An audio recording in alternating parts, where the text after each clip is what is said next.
Nah, apa yang menimpa Bang Ade Armando ini adalah bagian dari upaya politisasi agama ketika politik menunggangi agama. Kita harus melawan intoleransi, kita harus melawan kebencian-kebencian atas nama agama.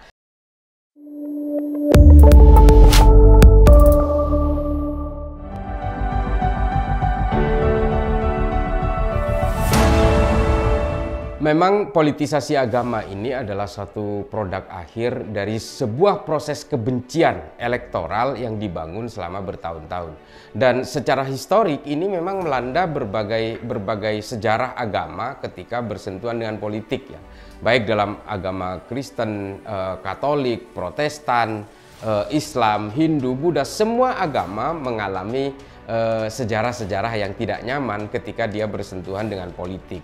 Sebenarnya politik dan agama itu kalau menurut Imam Ghazali itu kan saudara kembar ya. Tapi sebenarnya sah-sah saja orang beragama tapi terjun ke dalam politik. Yang menjadi masalah adalah ketika politik menunggangi agama. Nah, ini yang menjadi berat karena apa? Ketika politik menunggangi agama, dia akan membangun sekat-sekat dan secara tidak langsung dia akan membangun juga kebencian-kebencian. Nah, apa yang menimpa Bang Ade Armando ini adalah bagian dari upaya politisasi agama yang terjadi bertahun-tahun.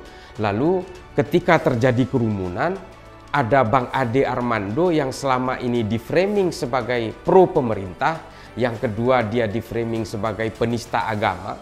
Menurut saya bukan penista agama karena Bang Ade Armando ini selalu mengkritik umat beragama, bukan mengkritik agama. Tapi mengkritik umat beragama supaya umat-umat beragama ini tidak diam dalam kebodohan, tidak diam dalam satu kemunduran peradaban.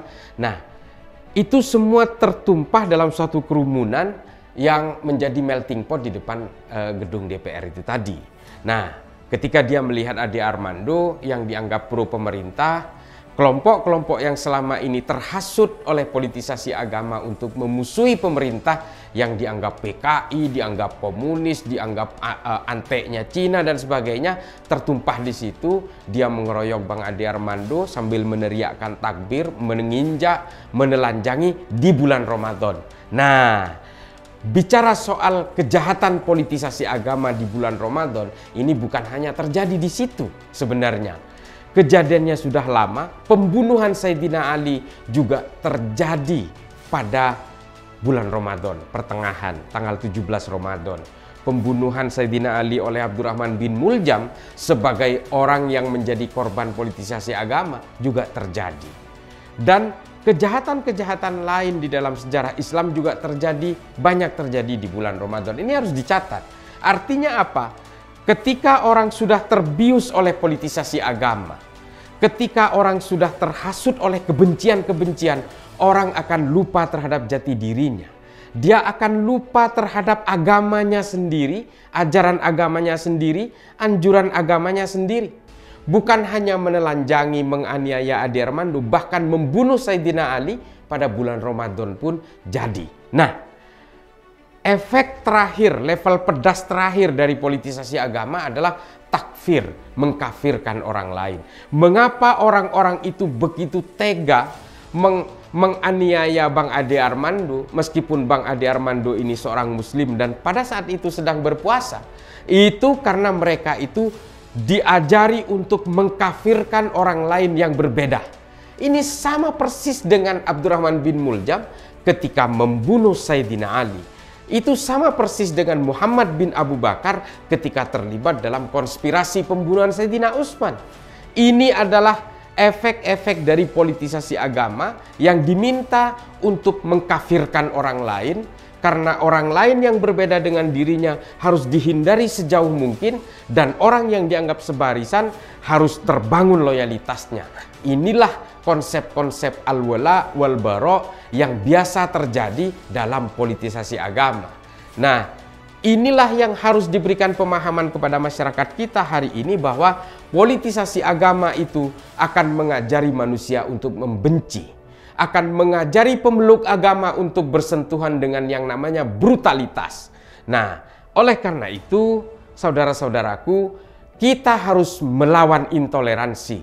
Kita harus melawan kebencian-kebencian atas nama agama, atas nama keimanan. Dan kita harus melawan politisasi agama nanti di pemilu 2024. Karena kalau tidak, kita akan selalu berkubang kebencian, kita akan selalu berkubang dengan persekusi-persekusi dan brutalitas, dan negeri kita nantinya tidak akan lagi bersatu dalam kemajemukan. Ini akan menjadi bahaya. Kita akan terlibat dalam konflik yang tidak akan pernah selesai. Semua tujuan kita, semua cita-cita bangsa kita akan patah di tengah jalan. Oleh karena itu, untuk kemaslahatan kita semua, agar kita nyaman seperti hari ini, setidaknya kita harus melawan sebisa mungkin, semaksimal mungkin politisasi agama di 2024. Jangan mau kita tertipu oleh penipu-penipu politisasi agama.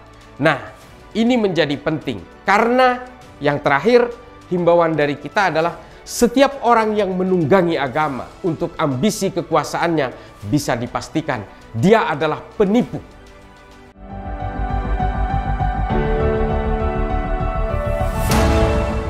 Saya kira memang jaringan NII ini yang harus kita ketahui dari jaringan NII, Negara Islam Indonesia, ini adalah ibu kandung rahim dari semua organisasi teror yang ada hari ini di Indonesia. Dulu organisasinya namanya Darul Islam. Metode pergerakannya adalah Negara Islam Indonesia. Mereka ingin menjadikan Indonesia sebagai negara Islam yang berbasis hukum syariah untuk dijadikan sebagai hukum negara. Perintisnya, pendirinya adalah Kartosuwiryo. Dia memproklamasikan itu di Tasikmalaya. Mengapa Kartosuwiryo kemudian mencari saluran dengan ingin menjadikan Indonesia sebagai negara teokrasi? Karena kita harus tahu juga Kartosuwiryo adalah penanda tangan Sumpah Pemuda. Tapi kemudian karena dia tidak terakomodir ambisi kekuasaannya, dia tidak ditarik, diberi porsi kekuasaan yang lebih besar oleh Soekarno. Dia merasa terpinggirkan, menjadi marginal, menjadi outsider. Dia lalu mendirikan Negara Islam Indonesia. Tapi kemudian pada akhir tahun 80-an, Negara Islam Indonesia itu pecah. Pecahannya ini bernama Jamaah Islamiyah. Jamaah Islamiyah ini pendirinya adalah Abu Bakar Ba'asyir dan Abdullah Sungkar, yang dulunya juga anggota Darul Islam, yang punya cita-cita yang sama dengan penerus Kartosuwiryo yang bernama Ajengan Mas Duki dan Adah Jailani. Nah, Ajengan Mas Duki ini pecah kongsi dengan Abdullah Sungkar, sehingga Abdullah Sungkar menggandeng salah satu kawannya dari Malaysia yang saat itu berada di Malaysia tapi orang Indonesia, namanya Abu Bakar Ba'asyir, yang sama-sama mendirikan pondok pesantren Al-Mu'min di Ngeruki di Sukoharjo. Dia diajak untuk mendirikan Jamaah Islamiyah. Dan sejak itulah Jamaah Islamiyah beranak pinak menjadi JAD, JAK, JAT, JAS, MIT, MMI, MIB, banyak bermacam-macam, berbagai organisasi teror di Indonesia. Tapi semua embrionya berasal dari Darul Islam, yaitu Negara Islam Indonesia yang didirikan oleh Kartosuwiryo. Nah, kemudian teman-teman sekalian, ini kemudian menjadi ampas, menjadi residu dari berbagai gerakan politisasi agama yang mengalir ke dalamnya, yang dialirkan oleh Kartosuwiryo ini. Beberapa penangkapan yang dilakukan oleh Densus terakhir kemarin di 16 orang di Darmasraya, di Payakumbuh, dan di Tanah Datar di Sumatera Barat, ini juga berkaitan dengan korban dari ampas-ampas politisasi agama yang terjadi selama bertahun-tahun. Orang-orang yang berada di Sumatera Barat, yang berada di Lampung, yang berada di Jawa Barat, dan di berbagai belahan wilayah di Indonesia ini kemudian terpantik untuk bergabung ke dalam organisasi-organisasi teror ini, termasuk NII dan termasuk juga JI, JAD, JAK dan beberapa organisasi lain tadi.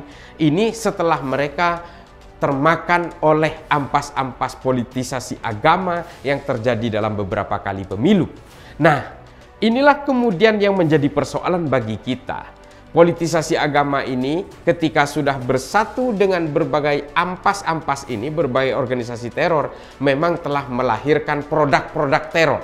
Misalnya peledakan bom Jolo di Filipina, peledakan katedral di Makassar, itu juga terjadi karena mereka termakan oleh politisasi agama yang dilakukan oleh FPI. Mereka melakukan afiliasi dengan JAD untuk sama-sama berbaiat kepada Abu Bakar al-Baghdadi di Irak dan Suriah.